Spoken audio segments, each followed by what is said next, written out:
Good afternoon, everyone. Thanks for keeping the fidelity by joining us in this 12 p.m. bilingual newscast on Equinox Television. The first part is in French with you, Donald Brice Kamgang.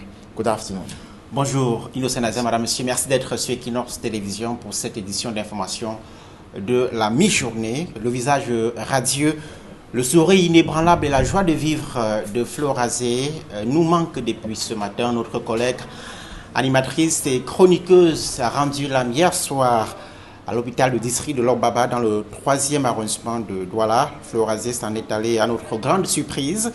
Hier matin, elle était encore dans nos studios à la radio précisément où elle présentait le programme Entre vous et nous, mesdames, émission dédiée aux femmes entre 9h et 10h sur les antennes d'Equinox Radio.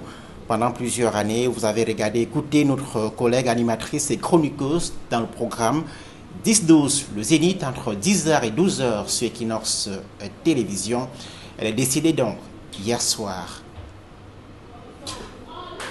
Bonjour Eric Fopoussi, merci. Bonjour à vous sur le plateau. Bonjour à nos millions de téléspectateurs. Dans le cas de la revue des réseaux sociaux, c'est vrai que cette journée du vendredi 1er février allait être une journée plutôt mouvementée avec le collectif 300 plus Diaspora qui avait prévu manifester contre ce qu'ils appellent des marches illégales, mais tout de suite les autorités, on a donc assisté à un rétropédalage des autorités administratives qui ont décidé de mettre un thème et d'annuler cette marche. Donc, oui, Eric Fopoussi, je suis tout à fait d'accord avec vous, mais la dame ne dérange pas. Je crois qu'on est entre 2 et 3 mois. Peut-être que l'histoire ne nous l'a pas dit. Parce qu'on a 3 étapes pour nous les femmes enceintes. Hein. Enfin, pour nous les femmes qui connaissons ce parcours. Parce que pendant le premier trimestre, on assiste à ce genre de comportement chez la femme. Parce qu'il y a donc un bouleversement hormonal. Il y a les nausées, la fatigue, le stress. Tout de suite, psychologiquement, la femme est atteinte. Nous vous proposons dans un instant les premières images de la forte émotion au domicile de notre collègue animatrice et chroniqueuse sur nos 2 antennes radio et télévision. Vous le voyez en image, c'est le papa de notre collègue au quartier Lok-Baba dans le 3e arrondissement de Douala, ainsi que sa maman en image. Les collègues proches, amis et connaissances de notre collègue Flo Razé ont convergé vers son domicile où elle n'est plus depuis hier soir, décédée donc à l'âge de 30 ans à l'hôpital du district de Lok-Baba dans le 3e arrondissement de Douala.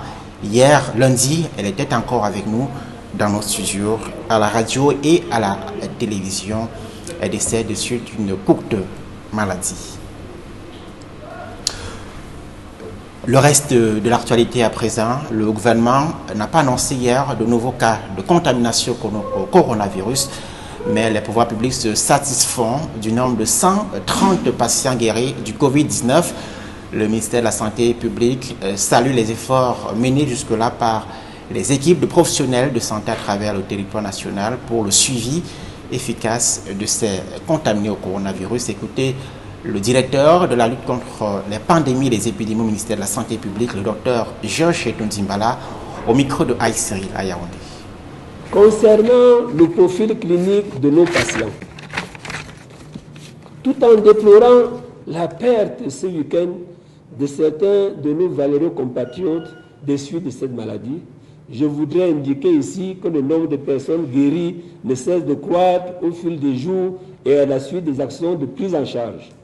Les 130 personnes déclarées guéries à ce jour sont la preuve que le protocole thérapeutique mis sur pied par nos cliniciens et nos infectiologues donne des réels motifs de satisfaction. Par contre, je voudrais déplorer l'attitude de nos concitoyens qui s'abstiennent d'aller dans les formations sanitaires lorsqu'elles souffrent des pathologies autres que le coronavirus, pour des raisons qu'ils conviennent de ne pas amplifier. En agissant ainsi, ils s'exposent eux-mêmes à une dégradation de leur état de santé. Je voudrais ici dire solennellement que le coronavirus n'est ni un facteur de honte, ni une maladie invalidante. Il n'annule pas non plus la présence des autres maladies qui continuent de décimer les Camerounais. De même qu'il me soit permis de relever la nécessité pour les formations sanitaires privées ou publiques de référer systématiquement toutes les suspicions de Covid-19 au système de détection et de prise en charge des patients positifs. Il est inacceptable que certains dissimulent des cas suspects pour des raisons encore inconnues et mettent ainsi en danger non seulement la vie des patients, mais aussi celle du personnel soignant.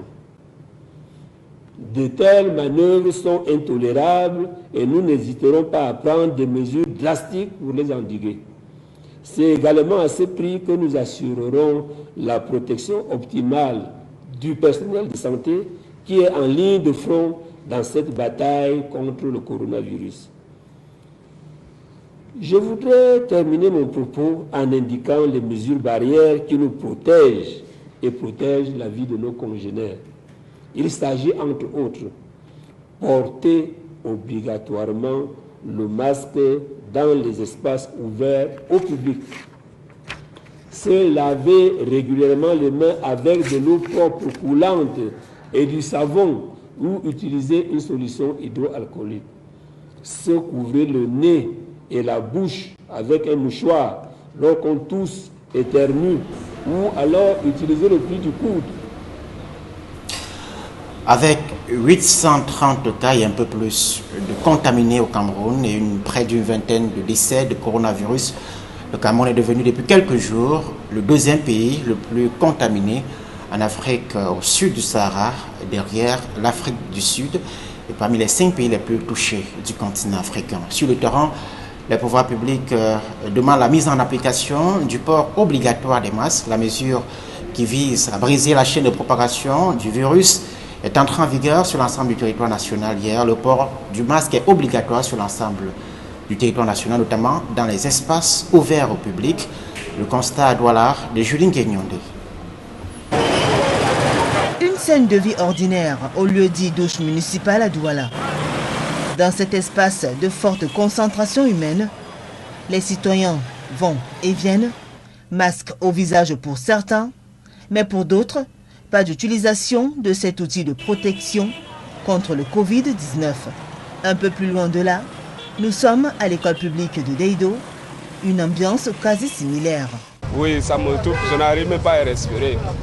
Quand même je porte les clients, je n'arrive pas à respirer. C'est la tétitesse. On dit que c'est quand tu enlèves ça que tu as maintenant tendance à toucher tes narines. Et c'est en ce moment que tu peux être, en tout moment où tu peux être contaminé. Mais du moment où tu résistes, le peu d'air que tu peux aspirer sur tes narines et sa bouche, tu ne peux pas être contaminé. Mais le problème, c'est au niveau de l'exigence, parce qu'on demande un cache-nez médical. Et tout le monde n'a pas de moyens pour s'approprier un cache-nez médical. Déjà qu'on dit que c'est 3 heures, changeable chaque 3 heures. Est-ce que chaque Camerounais a la capacité de changer un cache-nez médical à chaque 3 heures? Ce qui vaut 3 000 francs. Déjà, on n'arrive pas à gagner les 3 000 francs. Il faut subvenir aux besoins de la famille. Qu'est-ce qu'on doit faire? À pied, en voiture ou sur la moto, chacun y va de sa manière. Les masques étoufferaient. Dans le transport en commun, difficile de respecter les règles édictées par les autorités en ce temps de crise. Avec la pandémie là, vraiment ça fait des ravages, ça fait peur.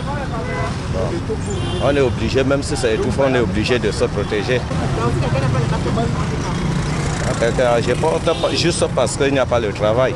Je le porte par regret, mais je préfère encore plus celui qui est protégé. Comme les temps sont durs, mais avec ceci, je préfère moi-même ceci parce que quand c'est ça, je lave et ça, c'est un peu résistant plus que ce qu'on vend à 200 là. Quand je meurs, s'il arrive que je veux peut-être déjeuner, je veux mettre quelque chose dedans, il faut enlever. Et de plus, ça étouffe un peu. C'est la raison pour laquelle de temps en temps, on enlève pour bien aspirer l'air. Afin de briser la chaîne de propagation du Covid-19 au Cameroun, le gouvernement a instauré le port obligatoire des masques dans les lieux publics. Mais la mesure entrée en vigueur ce 13 avril 2020 bute sur de nombreux facteurs. Le coronavirus et les risques de propagation dans les milieux carcéraux. À Yaoundé, le décès de plusieurs détenus qui sont liés à cette pandémie, d'après des sources parallèles. Mais cet espace pénitentiaire en ébullition, hier, les détenus ont manifesté au sein de la prison pour demander des mesures plus efficaces de lutte contre la propagation de la maladie. Les précisions de Guy Zobo à Yaoundé. Il faut décongestionner les prisons. Il faut aller voir un peu dans quelle situation se trouvent les prisons au Cameroun. Nous avons aussi demandé de désengorger la population carcérale parce que cette population est en prison juste pour une question de morale. Ce n'est pas pour les tuer. Alors que le gouvernement n'a toujours pas répondu à cet appel formulé la semaine dernière, la prison de Kondengui est en ébullition. Remontée suite à la mort de certains des leurs, 4 au total, dans des circonstances troubles, d'aucuns évoquant le Covid-19, les prisonniers de la prison de Kondengui ont enclenché un mouvement de revendication pour exiger des mesures contre le Covid-19.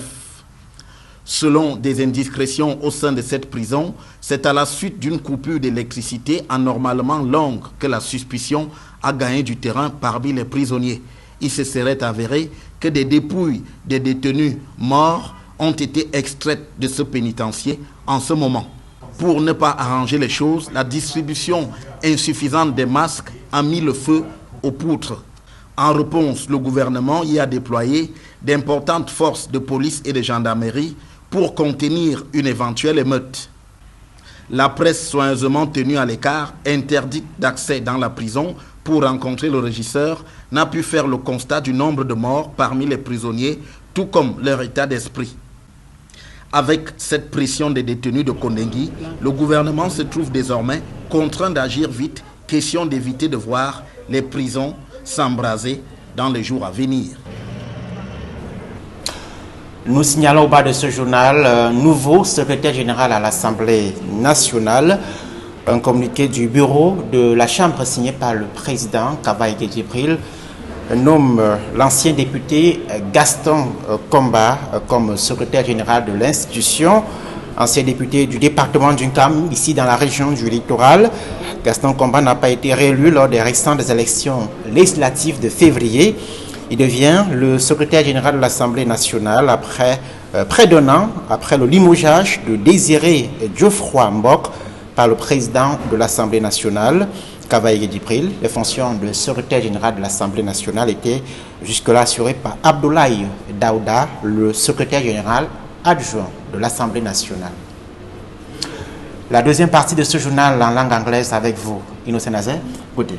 Thank you, Donald Brice Kamgang. Good day once more, and to our viewers, good day as well. Thanks for staying with us. We begin with news concerning Equinox Television and Radio.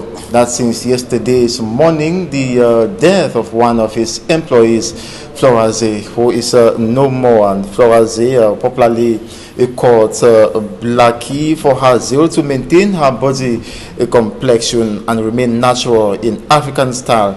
An initiative she initiated to encourage young girls to be natural both in body complexion and hairstyle, notably African.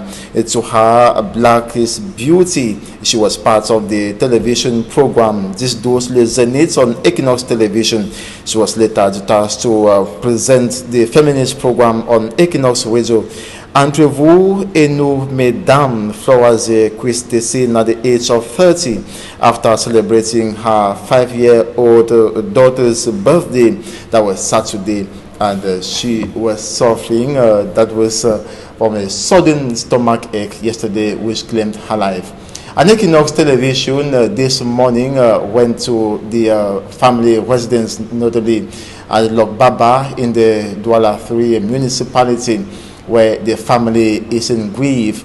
Friends, the family, the mother, as you can see in the images, equally with the team of Equinox Television. The 5-year-old daughter, as you can see onto the mother, equally in grief. Floraze died of a stomach ache. She was complaining to the family. That was after her job site. That was after she worked here yesterday, all in energy, and returned home at 3 p.m. where she started complaining of stomach ache. Unfortunately, she gave up the ghost after she was given some drips. She died before she reached the Lokbaba District Hospital. and no efforts to save her life. And that marks the end of Flowaze on planet Earth. And we shall be coming to, in a subsequent newscast, to an excerpt of father of the 5-year-old daughter that Flowaze left behind. And we now talk about wearing of the face mask, which is one of the measures taken by the government of Cameroon to curb spread of the coronavirus across the national territory. And the nation's political capital, Yaoundé, most city dwellers could be seen wearing the face mask. It is mandatory all over the national territory, and that measure went into effect.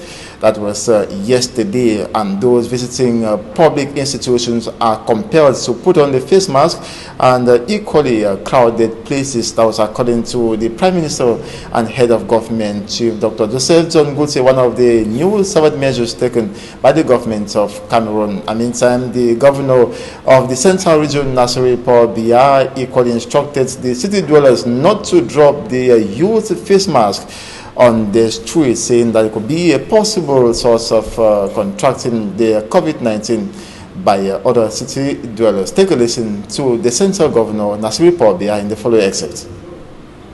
I was glad when I made a brief tour around the town to notice that most of the people are wearing masks.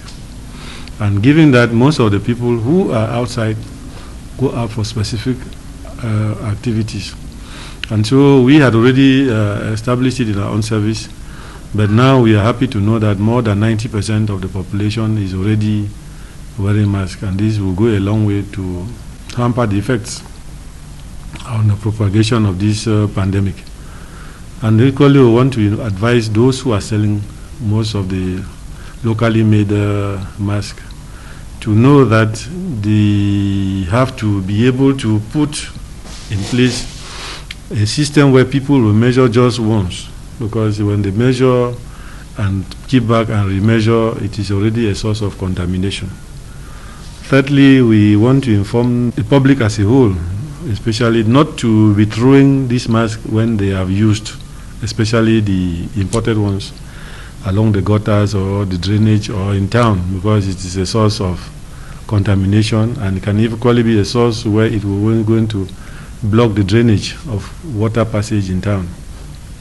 So we have instructed the delegate, regional delegate of environment, with some volunteers to come up with a study on how to be able to carry away these materials after usage, because if you are not able to put them in the dustbin put in place by Hisakam, we should look for another mechanism for people to be able to do this. Thank you very much.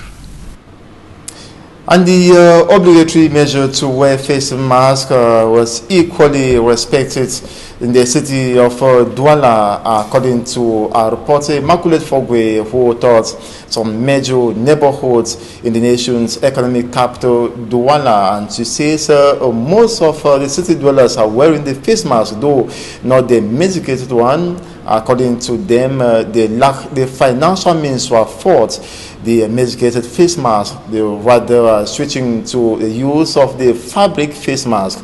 Details in her report. Compulsory use of face mask as additional measures put in place by the government of Cameroon to prevent the spread of the coronavirus in the country has gone operational across the national territory. In some major neighborhoods in Douala on Monday, a great number of persons could be seen respecting a new dressing code.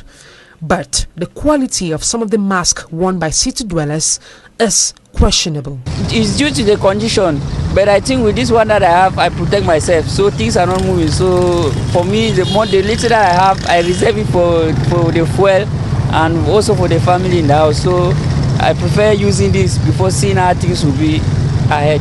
Mais sinon, le cache-nez, j'ai le cache-nez. I do have a face mask, but the problem now is I am not using the required face mask. It is because I don't have the financial means to acquire them. Health experts say the required face masks are supposed to be changed after 3 hours. But can Cameroonians afford for face masks that cost 3,000 CFA francs, an amount we are unable to make daily? Ni aux besoins de la famille. Qu'est-ce qu'on doit faire?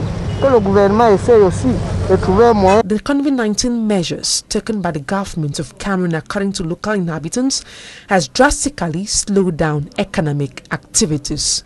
Well, I can say it is not easy with us because things are not really moving. Since the coronavirus started, things are very difficult. So concerning the passengers, so with passengers, we can no more carry 2-3 people on a bike as we were doing before. So now things are very difficult for us, and passengers are not paying the way they used to pay before. So we find life very difficult for us. Cameroonians are called upon to wear face masks so as to better facilitate the fight against the coronavirus. As clearly stated by the Prime Minister, Chief Joseph Dion Goutey, defaulters will be sanctioned. No new cases of the COVID-19 have been reported in the country, but the Ministry of Public Health is indicating that a total of 130 persons have recovered from the COVID-19 pandemic. And the ministry equally indicates that sensitization measures of screening continues across the national territory, and that measures are being implemented in order to curb spreads of the COVID-19. Let's now have an excerpt of Alain George Etunzimbala, who is director in charge of the fight against epidemics and pandemics in the Ministry of Public Health. The pandemic, which is now in the community transmission phase, has also witnessed an increase in the number of deaths and patients positive to the pandemic. Surely, we also have an important number of health patients, which is clear proof that one can be healed of the disease.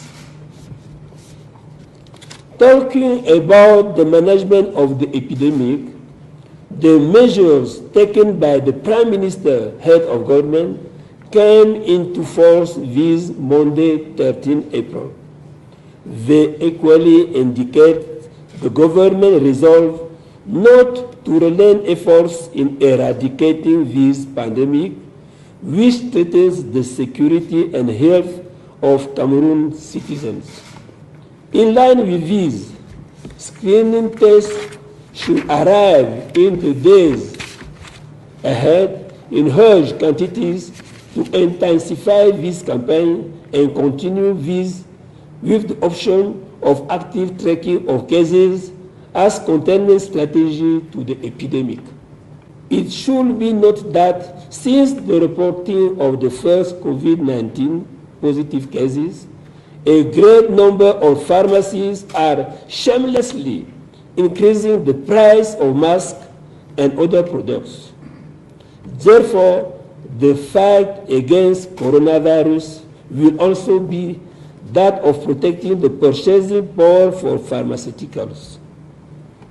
It is in this line that I took sanctions against some pharmacies at the end of last week. The tracking of pharmacies shall continue with the help of joint brigades made up of the competent technical services of the Ministry of Trade and the Ministry of Public Health, which shall assess the prices displayed for some products. I would like to regret the attitude of all our fellow citizens who refuse to go to health facilities when they suffer from other pathologies than coronavirus. China is at the verge of a diplomatic rift with Africa following the maltreatment of African students and expatriates. A recent waves of targeted attacks on Africans is on the rise in China over claims that Africans are a new coronavirus patients in that country. For me, I'm Sean Sanga.